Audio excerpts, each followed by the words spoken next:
Greetings, chess friends. Today we are going to see the first world chess champion in action against the second world champion.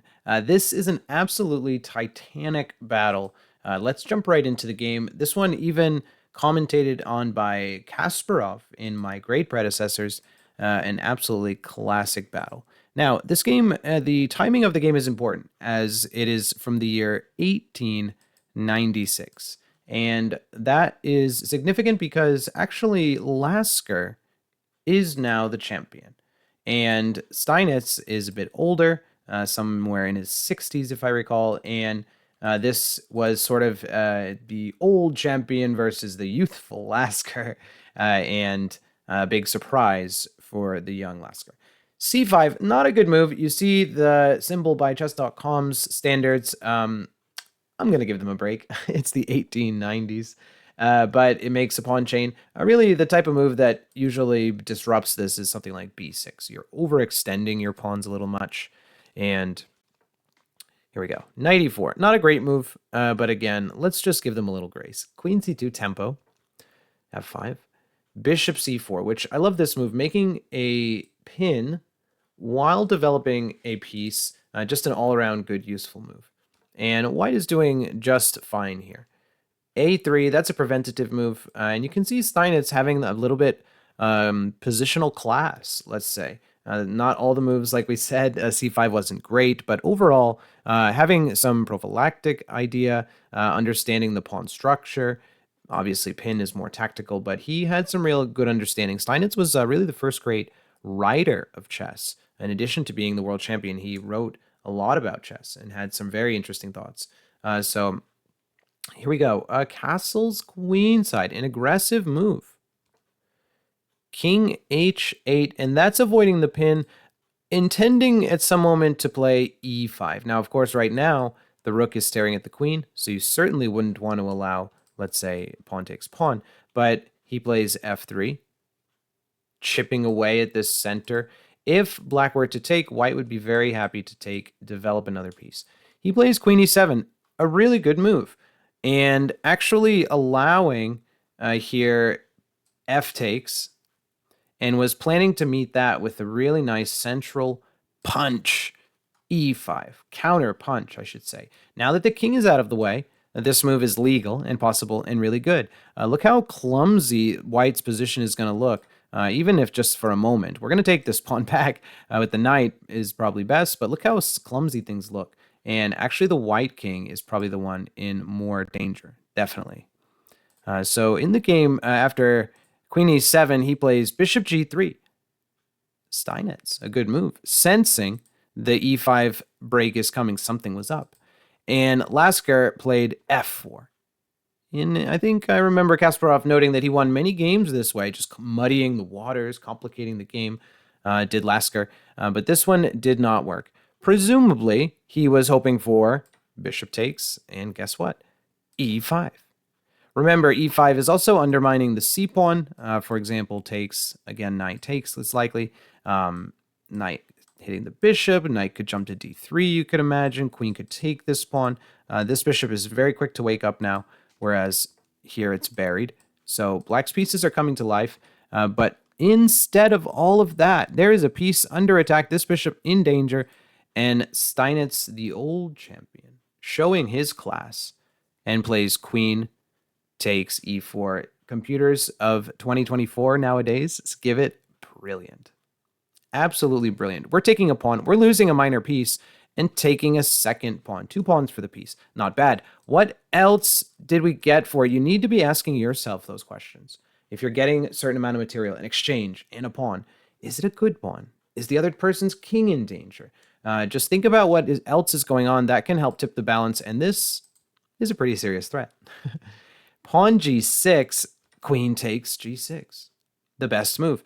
Here, 3 pawns for the piece. Now, this game has already been exciting, and it gets even better. White builds and builds this attack. One thing an attacker really loves is an open file. Okay, an open file is like the highway for your pieces to attack. You need an open road. The pawns are the traffic, so to speak, in chess. Rook f7 is a very defensive move. G4. And you can feel the last two moves, white is really planning to attack. Our king is safe enough. We need to involve this knight, that's for sure. But essentially the highway, the road, is going to be this H file. And the exact target, H7. Imagine if there was still a pawn on the H file, this would be blocked. But watch how useful this open file is. Okay, Queen H6. Again, H7 is the target. While we're playing through the moves, think to yourself, how many ways, he takes that, how many ways can white attack this pawn? We already have the queen, and we have the rook. 2 attackers here.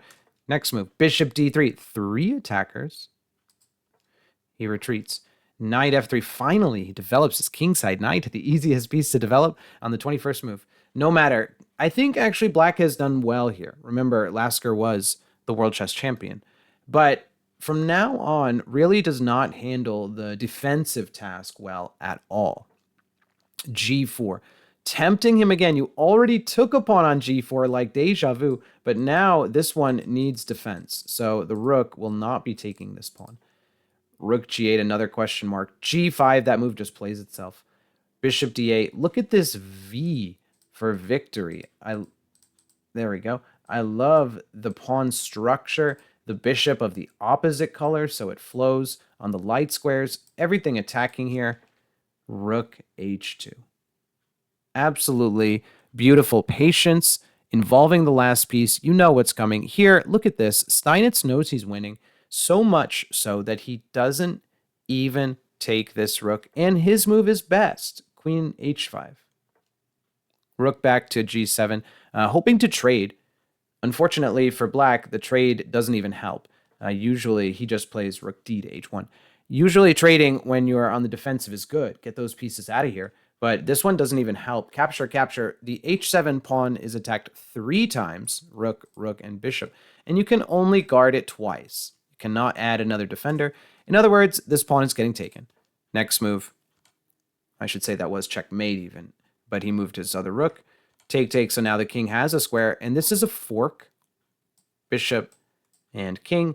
And from there, the game essentially over. King G8, rook takes. We've won all the material back. And we are now 3 pawns ahead. Overwhelming. Rook on the 7th. Still a great position. White completely winning. Here, rook F7 and a nice touch at the end. Perhaps a reminder to the new champion that he was. Still had some A game left. Bishop C4. Love that move. Instead of exchanging rooks, he plays this one.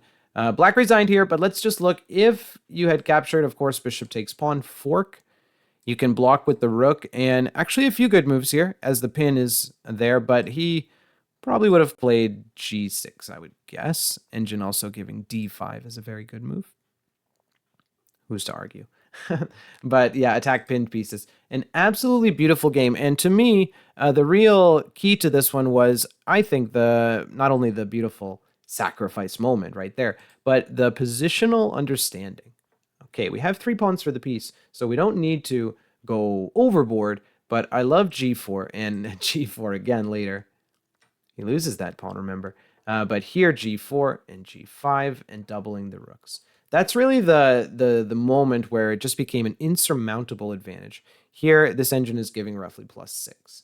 White is absolutely winning. And remember, when you're attacking, you need a highway, a road to attack. So if you have that, try to use it to your advantage. Rooks and queen, bishop coordinating, the pawns all in unison. Our king is safe. Just a fantastic attacking game from Steinitz. All right, folks, that was a quick one. Going to show another couple games here and there like this. Hopefully, if you've seen this game, it was a nice stroll down chess history lane. If you had never seen this game, I hope you took some valuable lessons about attacking especially. Thanks again, and we'll see you all soon.